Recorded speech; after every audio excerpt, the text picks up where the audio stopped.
était avec une go. Tout allait bien. Et puis, du jour au lendemain, elle a cassé mon cou. Genre, j'ai appris qu'elle était repartie à son ex. Et puis, bon, après, elle m'a demandé pardon. C'est toujours Will Be Black dans le Replay Story.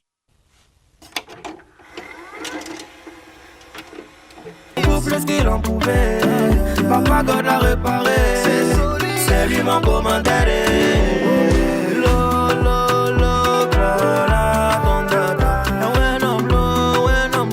Depuis combien de temps Will Be Black est dans la musique?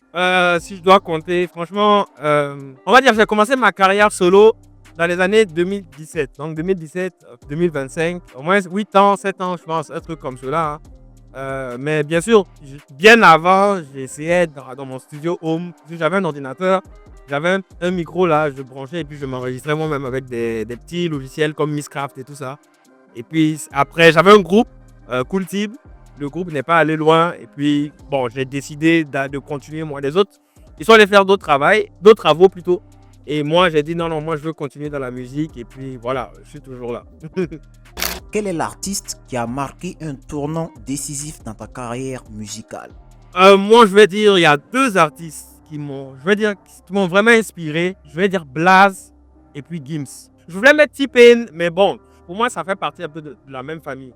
Mais Blaze, pourquoi? Parce que au début, moi, je rappais. Je faisais que rapper seulement. Et j'ai vu un gars qui rappe, mais qui chante d'une certaine manière et tout. Et je sais que bon, avec Lil Wayne et T-Pain, c'est pratiquement de la même famille. Lui aussi, il était inspiré par T-Pain. Donc, c'est pour ça que je dis Blaze. Et juste après, Gims. Et petite anecdote qui est drôle, c'est que à l'époque, comme moi, je rappais et je commençais à chanter aussi. Je m'enregistrais, je chantais et tout. J'avais des potes qui étaient du côté de Paname. Et un jour, il y a un pote qui m'appelle et puis il me dit: Hey Will, il y a un de tes sons que je suis en train d'écouter ici là. Tu enregistres ça où ça? Que tous les gars sont en train de kiffer ça. J'ai dit, un de mes sons. Que ouais, que quoi, école des points vitaux. Moi je sais pas c'est quoi. Il dit, c'est quoi? Moi je n'ai jamais chanté ça. Il raccroche. Le lendemain, il me rappelle et il me dit non, qu'il y a un gars qui s'appelle Gims là. Que quand lui il écoutait le gars là, André, c'est moi. Et c'est drôle parce que en vérité, avant, quand moi j'essayais de chanter et tout, c'était pratiquement de la même manière que je chantais. Mais bon, franchement, quand Gims a pris, quand moi on m'écoute après, on me dit ah, il essaie de copier Gims. Bon, c'est ça, on dit quand c'est pas toi le premier avec quelque chose, c'est toujours comme ça. Mais bon, petite anecdote, mais c'est pour dire que vraiment Gims, quand je l'ai écouté, j'ai senti vraiment ce que moi j'aimais faire. Rap, chanter et sa manière de le faire, ça m'a toujours plu. Et artiste avec gros talent, franchement, jusqu'à aujourd'hui, ça reste mon mentor, on va dire. De toute ta playlist, y a-t-il une chanson qui représente un moment particulier ou important dans ta vie? Franchement, j'ai toujours un problème avec ce genre de questions-là. Parce que pour moi, chaque chanson veut dire quelque chose. Bon, je dirais King Touré. Parce que, en vérité, j'enregistre King Touré après qu'une go. Mais, c'est-à-dire, on a cassé mon cou. Était avec une go. Tout allait bien. Et puis, du jour au lendemain, elle a cassé mon cou. Genre, j'ai appris qu'elle était repartie à son ex. Et puis, bon, après, elle m'a demandé pardon.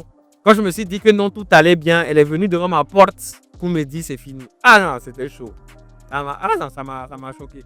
Donc, pour pouvoir. Et je me rappelle, à l'époque, j'étais en examen. J'étais à l'UO et j'étais en examen quand elle est venue me dire ça. Donc, déjà, il faut savoir que l'examen, c'était mort. Et pour surmonter ça, dans ma chambre, j'ai écrit un texte. C'était King Touré, en fait. Je l'ai écrit, je l'ai enregistré et je l'écoutais moi-même pour me donner du courage. Et je pense 1 an, 2 ans après, j'avais signé au moment où j'étais en production avec DS Records. Et l'un des premiers morceaux qu'on enregistre, il écoute des sons que j'ai déjà fait. Il me dit celui-là, on l'enregistre. Mais tu vas pas le faire en rappant, tu vas le faire en chantant. Et c'est ça qui est devenu King Touré et puis que les gens ont connu. Ah non, c'est passé, le temps est passé. Maintenant, je pense elle est mariée, elle a des enfants et tout.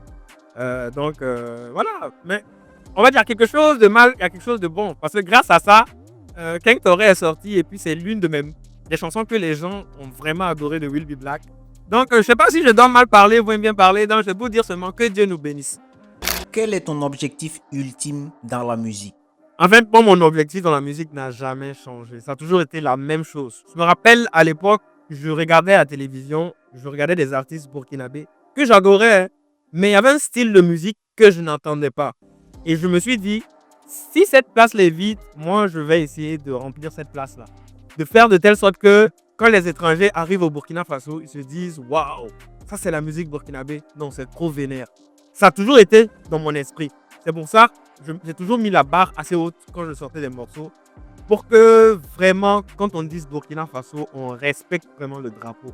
Donc jusqu'à aujourd'hui, ça reste toujours mon mindset. Faire de telle sorte que déjà les Burkinabés se disent qu'au Burkina, on peut faire de la musique de qualité sans forcément aller peut-être chez les voisins, ou je sais pas, faire un featuring avec quel grand artiste ou je sais pas quoi. Ici, on a déjà toutes les ressources qu'il faut.